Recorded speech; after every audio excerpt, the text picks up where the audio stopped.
Hello, Michael here.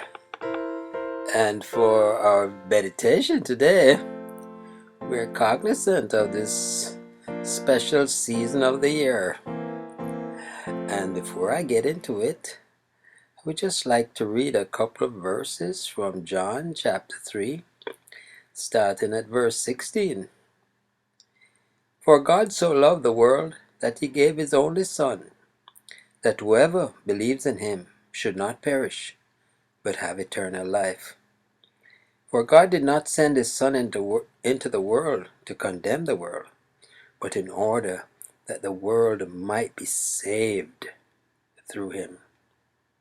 Whoever believes in him is not condemned, but whoever does not believe is condemned already, because he has not believed in the name of the only Son of God.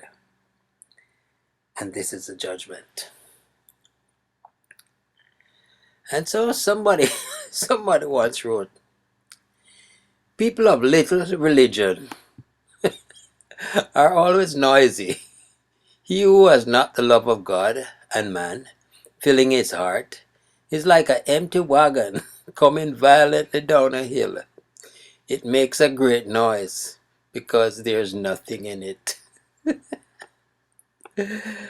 And I would just look at this word charity and its definition from a Bible here I have on my laptop. And of course it mentions first that it's an organization set up to provide help and raise money for those in need. The body of organization viewed collectively as the object of fundraising or of donations. The proceeds of the sale will go to charity, as an example. Or two, the voluntary giving of help, typically in the form of money, to those in need. Help or money given voluntarily to those in need. For example, an unemployed teacher living on charity. Next, charity is defined as kindness and tolerance in judging others. For example, she found it hard to look on her mother with much charity. Or an archaic definition, which suggests love of mankind, typically in a Christian context. Faith, hope, and charity. And lest I forget, let me mention, charity begins at home. I would like to mention the fruits of the Spirit, though, which includes love, joy, peace, forbearance, kindness, goodness, faithfulness, gentleness, and self-control. And before we get to that chapter that is so renowned and so well rehearsed by many, let me just have a brief reminder of one, Sodom and Gomorrah, Saul and the Amalekites, and David and Goliath. So as much as God is love, there are things that God does hate too. So lest we get on a one railway track, let's have wisdom.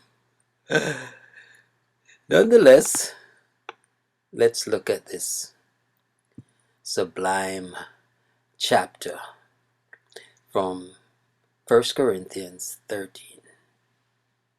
And it's Paul, who's ministering apparently to the church here. Verse 1.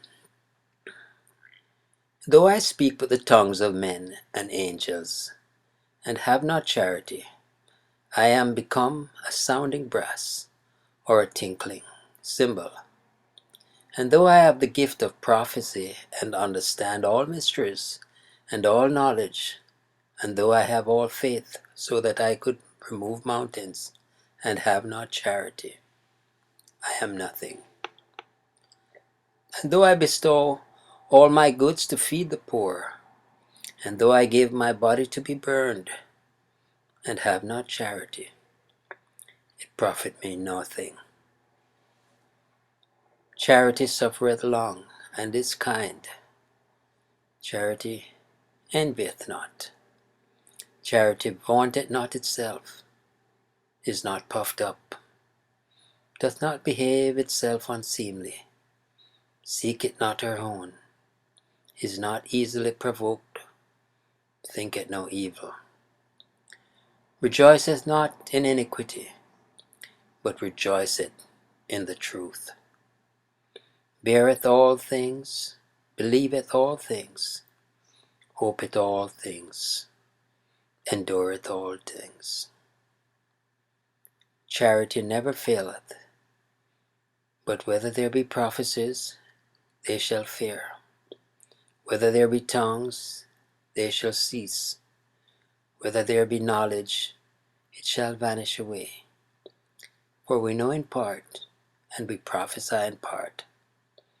But when that which is perfect is come, then that which is in part shall be done away. When I was a child, I spake as a child. I understood as a child. I thought as a child. But when I became a man, I put away childish things. For now we see through a glass darkly, but then face to face. Now I know in part, but then shall I know even as also I am known. And now abideth faith, hope, charity. These three, but the greatest of these is charity. Yes, yes, yes. Charity beginneth at home. That wisdom and temperance and knowledge, and seeing that through that glass more clearly, and thinking more as an adult than a child. Trust you enjoyed the meditation. Michael here declaring, Jesus is Lord. Until next time, enough love.